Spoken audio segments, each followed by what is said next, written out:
تو میں نے آپ سے بتایا کہ یہ قدر جو ہے، ایک تو اسی سے لفظ قدرت بنا ہے، اور نمبر دو اسی سے کسی شے کی قدر و قیمت، اور پھر اسی کے معنی ہے اندازہ مقرر کر دینا، کسی شے کا اندازہ مقرر کر دینا، یہ قدر ہے۔ اللہ نے ہر چیز کا ایک اندازہ مقرر کر دیا ہے، اور قدر مقادیر، مشکات شریف میں ایک پورا باب ہے ایمان بالقدر، اس کا عنوان ہے صحیح معنی میں۔ تو پہلی حدیث کیا ہے؟ مسلم شریف کی روایت ہے، عبداللہ ابن عمرو بن العاص رضی اللہ تعالی عنہما۔ حضرت عمرو بن العاص جو بڑے سرداران قریش میں سے تھے، بڑے سیاستدان تھے اور بڑے بہادر انسان بھی تھے، ان کے بیٹے ہیں عبداللہ۔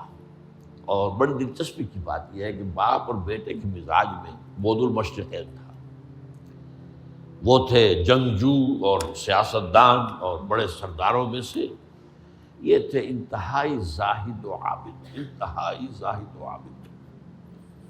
انہی کے بارے میں آتا ہے پوری رات کھڑے رہتے تھے نوافل میں، اور ہر روز روزہ رکھتے تھے، جس پر حضور نے یوں کہنا چاہیے کہ ڈانٹ پلائی۔ آپ کو اطلاع ہوئی، آپ نے بلایا، یا عبداللہ اولم اخبر انک تقوم اللیل و تصوم النہار تصوم الدہر، کیا مجھے یہ خبر نہیں دی گئی ہے؟ یعنی مجھے یہ خبر ملی ہے کہ تم پوری رات کھڑے رہتے ہو، نماز پڑھتے ہو، تم ہر روز روزہ رکھتے ہو، اب کیا کرتے؟ بلا یا رسول اللہ، جھوٹ بولنے کا تو ارادہ ہے ہی نہیں، اور ہو بھی نہیں سکتا۔ فرمایا لا تفعل، سخت سے بات۔ وہ عبداللہ ابن عمرو ابن العاص رضی اللہ تعالیٰ عنہما اس کے راوی ہیں، قال رسول اللہ صلی اللہ علیہ وسلم کتب اللہ مقادیر الخلائق قبل ان یخلق السماوات والارض ب50,000 سنہ۔ اللہ تعالیٰ نے مقداریں اور تقدیریں، ابھی دو الفاظ میں بولوں گا تاکہ آپ کے ذہن میں بات رہے، معین کر دی تھی، لکھ دی تھی آسمانوں اور زمین کی تخلیق سے 50,000 سال قبل۔ یہ ہے قدر، ہر چیز کی ایک تقدیر جو ہے وہ معین ہوئی ہے۔ اب آئیے اس میں کتاب سے مراد کیا ہے؟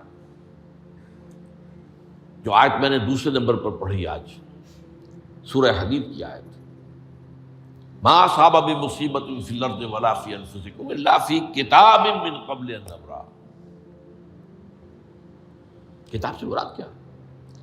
نہیں پڑتی تم پر کوئی مصیبت، کوئی تکلیف، نہ زمین میں نہ تمہاری جانوں میں، زمین میں سیلاب کا آ جانا، زلزلے کا آ جانا، کوئی اور اس طرح کی عمومی ہلاکت کا آ جانا، عمومی تکلیف کا آ جانا، تمہاری جان میں اچانک جو ہے تشخیص ہو گیا کینسر ہے، اچھے بنے تھے، ٹھیک ٹھاک چل رہے تھے، کوئی معمولی سی تکلیف ہوئی، انویسٹیگیشن کیا تو معلوم ہوا تو کینسر ہے، اور وہ کافی بڑھ چکا ہے۔ لیکن جو شے بھی آتی ہے، چاہے تمہاری جان پر آئے چاہے زمین پر آئے، وہ ایک کتاب میں لکھی ہوئی موجود ہے، اس سے پہلے کہ ہم اسے ظاہر کریں۔ یہ تمہیں مشکل نظر آئے گا، ان ذالک علی اللہ یسیر، یہ اللہ پر بہت آسان ہے، بہت آسان۔ اللہ کا علم کامل ہے۔ تو معلوم ایک بات جان لیجئے کہ حقیقت کتاب سے مراد اللہ کا علم قدیم ہے۔ اللہ کا علم حادث نہیں ہے، معاذ اللہ ثم معاذ اللہ، کہ کوئی شے ہوئی تو اس کے علم میں آئی۔ یہ ہمارے ہاں بعض گمراہ فرقوں کا عقیدہ ہے، اسے بدع کہتے ہیں، کہ اللہ کے علم میں بدع بھی ہے، یعنی کسی واقعے کے ظہور کے بعد اس پر کسی شے کا منکشف ہونا، معاذ اللہ ثم معاذ اللہ۔ یہ شان خداوندی سے بہت بڑی ہے۔ وہ تو عالم ما کان و ما یکون ہے، جو بھی کچھ تھا اور رہا ہے آج تک ہمیشہ سے ہے، اور جو بھی کچھ ہوگا وہ سب اس کے علم میں آنے واحد میں موجود ہے۔ آنے واحد، یہ آنے واحد کے لفظ کو اچھی طرح سمجھ لیجیے۔ مجھے سب سے پہلے تجربہ ہوا تھا، یہ سن میرا خیال ہے کہ 67-68 کی بات ہے، میں نے پہلا ہفائی سفر کیا تھا لاہور سے کراچی۔ اس وقت فوکر چلتا تھا، فوکر فرینڈشپ، چھوٹا جہاز چڑیا والا، اور کرایہ 90 روپے تھا نائٹ کوچ کا۔ آج آپ تصور کیجیے. تو میں چونکہ مجھے جغرافی سے دلچسپی ہے اور فوکر زیادہ اونچا نہیں ہوتا، تو میں دیکھتا جا رہا تھا کھڑکی سے، اس وقت ہم کہاں پہنچ گئے، اب کہاں پہنچ گئے. اب جو روشنیاں نظر آ رہی ہیں کس شہر کی ہیں؟ یہ اکاڑے کی آ گئی، یہ ساہیوال کی آ گئی، یہ آگے اور آگے آئی. ایک دم میں نے دیکھا کہ 3 شہروں کی روشنیاں میں ایک وقت دیکھ رہا ہوں. لودھرا، بہاولپور، سماسٹا. مجھے خیال آیا کہ جب میں ٹرین سے سفر کرتا ہوں، کراچی جاتا ہوں، تو لودھرا پہنچتا ہوں تو میں سمجھتا ہوں کہ ابھی بہاولپور آدھا گھنٹے بعد آئے گا. وہ مستقبل کی شے ہے میرے لیے. بہاولپور پہنچتا ہوں تو لودھرا میرے لیے ماضی کی بات بن جاتی ہے. آدھے گھنٹے پہلے لودھرا آیا تھا، اور آدھے گھنٹے کے بعد جو ہے سماسٹا آئے گا. وہ میرے لیے مستقبل بن گیا، لودھرا ماضی بن گیا. لیکن اس بلندی پر میں بیک وقت دیکھ رہا ہوں لودھرا کو بھی اور بہاولپور کو بھی اور سماسٹا. یہ معاملہ جو ہے اس کو 1 ملین بلین سے ضرب دے لیجئے. اللہ تعالیٰ اس بلند مقام سے دیکھ رہا ہے جہاں اس کے مشاہدے میں، اس کے علم میں ماضی اور مستقبل کا کوئی سوال ہی نہیں. آنے واحد، آنے واحد، آنے واحد. تو یہ در حقیقت کتاب جسے کہا گیا قرآن مجید میں بار بار بہت جگہوں پر آیا. تو یہ کتاب جو ہے در حقیقت اللہ تعالیٰ کا علم قدیم، اس میں سب کچھ موجود ہے، ہمیشہ سے موجود ہے، لکھا ہوا موجود ہے، اور کوئی غلط نہیں ہو سکتا. آگے چل کر گفتگو ہوگی اصل میں بعد میں کہ تقدیر کے جو عام عقیدے میں ہم تقدیر کہتے ہیں اس کے 2 پہلو ہیں. ایک پہلو ہے ما اصاب علی الانسان، جو کچھ انسان پر آتا ہے مصیبت، جیسے ابھی آیت میں نے پڑھی ما اصاب من مصیبت فی الارض ولا فی انفسکم. ہم ہر وقت زد میں ہیں، کوئی تکلیف آ گئی، کوئی مصیبت آ گئی، کوئی بیماری آ گئی، کوئی حادثہ ہو گیا، کوئی بچہ فوت ہو گیا، کوئی عزیز جو ہے وہ فوت ہو گیا. یہ ہر وقت حوادث ہے. تو جو بھی کچھ پیش آتا ہے وہ علم خداوندی میں ہمیشہ سے تھا. یہی وجہ ہے کہ ایک اور حدیث ہے ابن الدیلمی سے، لمبی حدیث ہے وہ، لیکن اس کے اندر جو آخری ٹکڑا ہے وَتَعْلَمَ، یعنی انسان کے نجات کے لیے لازم ہے کہ یہ بات بھی تم جان لو انما اصابک لم یکن لیخطئک وانما اخطأک لم یکن لیصیبک ولو مت علی غیر ھذا. اگر تم اس کے سوا کسی صورت پر ہوگے تو جہنم میں داخل ہو جاؤ گے، دخلت النار. یہ جان لو کہ جو چیز تم پر آئی وہ آنی ہی آنی تھی. دیکھیے ہوتا کیا ہے، کاش کہ میں اگر یوں کر لیتا تو یہ نہ ہوتا. بس یہی ایمان بالقدر کے منافی ہے. جو ہوا ہے وہ اللہ تعالیٰ کے ہاں تو پہلے سے طے تھا، ہونا ہی تھا. تمہاری کوئی تدبیر، کاش کہ میں اس وقت یہ کر لیتا. یہ لو، اسی لیے ایک حدیث میں الفاظ آئے ہیں ان کلمۃ لو تفتح عمل الشیطان. اس لو سے، کاش، اس سے شیطانی عمل شروع ہو جاتا.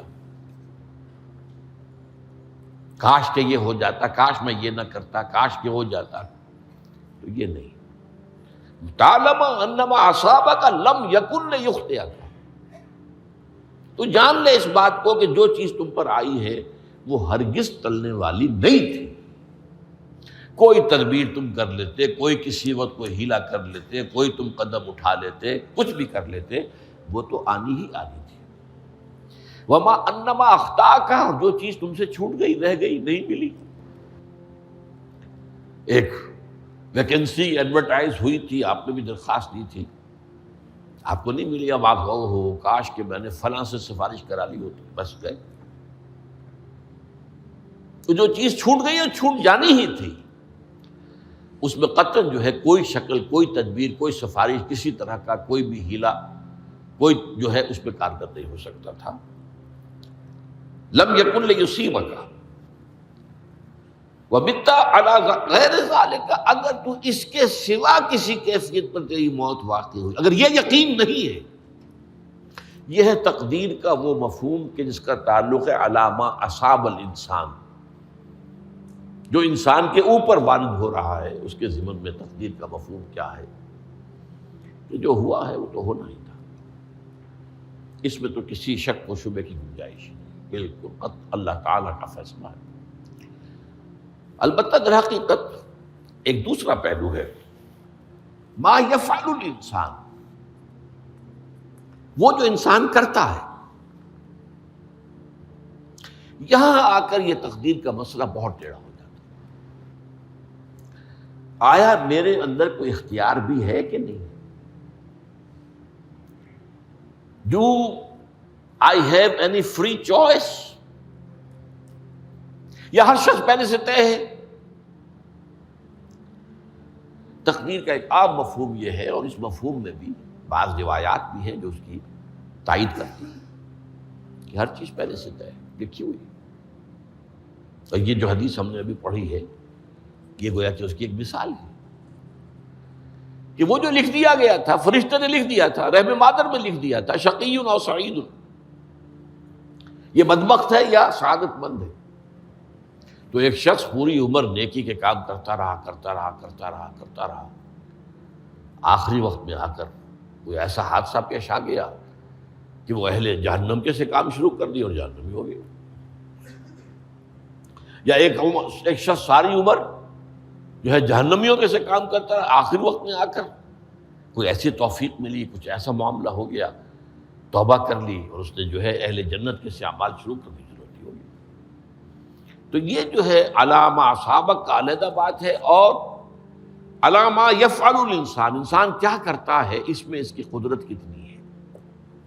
اور یہ ہمارے ہاں فلسفے کا بڑا مشکل موضوع ہے، اسی کا نام ہے جبر و قدر۔ ہمارے اسلاف میں بھی کچھ لوگ ایسے ہیں متکلمین میں سے، دیکھیے ہمارے ہاں ایک وہ لوگ ہیں کہ جو اس پر قناعت کرتے ہیں کہ جو اللہ نے کہہ دیا اور رسول نے کہہ دیا، اس سے آگے ہم مین میخ نہیں نکالیں گے، وہ محفوظ راستے پر ہوتے ہیں۔ لیکن بہرحال انسان کو اللہ نے ایک عقل بھی دی ہے، اور یہ عقل سوالات اٹھاتی ہے، اور جو زیادہ ذہین انسان ہوتے ہیں ان کے اندر ان کی یہ مصیبت زیادہ ہوتی ہے، لہٰذا وہ تو سوچتے ہیں، کچھ نہ کچھ غور و فکر کرتے ہیں، بات سمجھنے کی کوشش کرتے ہیں۔ اس میں اب ہمارے ہاں دو طبقے ہو گئے، جبریہ قدریہ۔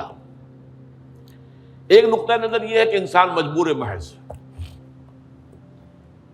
کوئی اختیار نہیں، اور ایک یہ ہے کہ انسان قادر مطلق ہے، جو چاہتا ہے اپنے فیصلے میں مختار مطلق ہے، وہ فیصلہ کرتا ہے۔ انہیں قدریہ کہتے ہیں۔ تو جبریہ اور قدریہ ان کی بحثیں ہمارے یہاں، یہ وہی تقدیر کا مسئلہ جو میں نے کہا تھا، بحثوں میں آ کر الجھ جائے، آج تک حل نہیں ہوا، حل ہو سکتا ہی نہیں۔ اب اس کے ضمن میں علامہ اقبال کا ایک شعر آپ کو سناتا ہوں، وہ بہت اچھا لگتا ہے، بہت خوبصورت لگتا ہے شعر ہونے کے اعتبار سے۔ تقدیر کے پابند جمادات و نباتات، مومن صرف اللہ کے احکام کا پابند۔ اس میں انسان سے پابندی کی نفی کر دی گئی ہے، وہ صرف پابند ہے اللہ کے احکام کا۔ نتیجے کے اعتبار سے تو جو یہ شعر کہہ رہا ہے جو بات، وہ صحیح ہے، پابندی اصل جو ہے وہ اللہ کے احکام کی ہے، لیکن یہ کہ تقدیر کی پابندی سے انسان بھی پوری طرح آزاد نہیں ہے۔ یہ سمجھ لینا کہ یہ جمادات و نباتات ہی کا معاملہ، یہ غلط ہے، یہ مبالغہ ہے۔ ظاہر بات ہے کہ شاعر جو ہے، شاعر مبالغے سے بچ نہیں سکتا، چاہے وہ علامہ اقبال ہو، کوئی بھی ہو۔ تو اسی لیے سورہ شعراء کے اندر جو عام شعراء کی جو صفات بیان ہوئی ہیں وہ آپ کے ذہن میں آ گئی ہوگی۔ مبالغہ کرتے ہیں، فی کل واد یہیمون انہم یقولون ما لا یفعلون، وہ کہتے بھی وہ کچھ ہے جو کرتے نہیں ہیں، اور یہ بات تو علامہ اقبال پر بھی چشمہ ہوتی ہے۔ بہرحال یہ شعر ذرا پھر نوٹ کیجئے، تقدیر کے پابند جمادات و نباتات، مومن صرف اللہ کے احکام کا، کوئی بات صحیح نہیں ہے۔ انسان بہت سے اعتبارات سے مجبور ہے۔ سب سے پہلے جو ہے انسان کے اندر ایک تقدیر نوعی ہے، نوع انسان، چھوٹی سی چڑیا اڑتی پھرتی ہے، انسان نہیں اڑ سکتا۔ آپ نے ٹھیک ہے مشین ایجاد کر دی، جہاز ایجاد کر لیا، آپ دوڑ رہے ہیں 500 آدمی اور سینکڑوں من سامان لے کر جو ہے وہ جا رہا ہے، 747 ہو یا 757 ہو، یہ کر لیا ٹھیک ہے، خود نہیں اڑ سکتے۔ اب کیا کریں گے آپ؟ یہ تقدیر نوعی ہے، اسپیشیز، ہر اسپیشیز کے لیے اللہ نے ایک اندازہ مقرر کر دیا ہے، اس اندازے ہی میں رہے گا، اس سے باہر نہیں جا سکتا۔ پھر ایک تقدیر شخصی ہے۔ اب دیکھیے تقدیر شخصی کیا ہے؟ بعض اوصاف و صفات ہمیں وراثتاً ملتے ہیں، وی ہیو نو چوائس۔ پہلے بھی یہ بات مانی جاتی تھی، آج جو ہے ذرا سائنٹیفک انداز میں ہم کہتے ہیں جینز میں چلا آ رہا ہے، اس جینز کو کوئی بدل سکتا ہے؟ جو جینز بھی آپ کو ملے اپنے والدین کی طرف سے، وہ آپ کی شخصیت کا ظاہر بات ہے کہ فیصلہ کن طرز پر اس کو ڈھال دیتے ہیں۔ جینز ہے، پابندی ہے۔ نمبر دو یہ کہ خاص طور پر جو گھر کا ابتدائی ماحول ہوتا ہے، ماں کی گود اور ابتدائی گہوارہ گھر کا، اس کے جو اثرات مرتسم ہو جاتے ہیں شخصیت کے اوپر، وہ بھی بڑے مستقل ہوتے ہیں، پختہ ہوتے ہیں۔ ان دونوں چیزوں کو ضرب دے لیجئے، hereditary factors multiplied by environmental factors, اس سے مل کر ایک شے تیار ہوتی ہے جس کو قرآن کہتا ہے شاکلہ۔ قُلْ كُلٌّ يَعْمَلُ عَلَىٰ شَاكِلَتِهِ فَرَبُّكُمْ أَعْلَمُ بِمَنْ هُوَ أَهْدَىٰ سَبِيلًا، سورہ بنی اسرائیل۔ شاکلہ کسے کہتے ہیں؟ شاکلہ شکل دینے والی شے۔ آپ کو لوہا ڈھالنا ہے، کوئی خاص پرزہ بنانا ہے، اس کا پہلے سانچہ بناتے ہیں ہم، لوہے کو پگھلا کے اس میں ڈالیں گے تو جیسا سانچہ ہوگا ویسا ہی لوہا جو ہے وہ شکل اختیار کرے، اسے شاکلہ کہتے ہیں۔ یہ شاکلہ جو ہے ہر انسان کا، اس سے باہر انسان نہیں جا سکتا، اس کے اندر اسٹرگل ہوگی، اس کے اندر اس کی جد و جہد ہوگی، لیکن اس کا یہ مطلب نہیں ہے کہ اس کا کوئی فری چوائس ہے۔ فری چوائس ہے، لیکن وہ فری چوائس انہی حدود کے اندر کام کرے گا، اس سے باہر نہیں۔ اس بات کو مختلف احادیث میں حضور نے بہت خوبصورتی سے بیان کیا۔ ایک حدیث بڑی اہم ہے، بڑی اہم ہے، الناس کالمعادن، انسانوں کی مثال بھی معدنیات کیسی ہے۔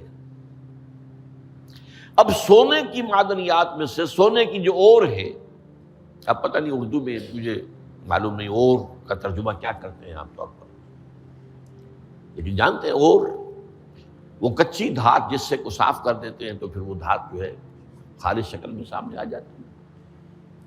سونے کی اور سے سونا بنے گا، چاندی کی اور سے چاندی بنے گی، سونا تو نہیں بن سکتا، جتنا چاہے صاف کر لیں، وہ اور تو مستقل ہے۔ الناس کالمعادن خیارکم فی الجاہلیت خیارکم فی الاسلام، جو تم میں جاہلیت کے دور میں، پری اسلامک دور میں جو بہترین تھے، وہی اسلام میں آ کر بہترین ہوئے۔ وہ اور سونے کی تھی، وہ صاف ہو گئی ہے، اور سونا جو ہے وہ نکھر کر خالص سونا بن کر آ گیا ہے، اسلام نے صاف کر دیا۔ وہ چاندی کی اور تھی، اسلام نے اس کو صاف کر دیا ہے، وہ نکھر کر چمکتا ہوا جو ہے وہ چاندی بن گئی۔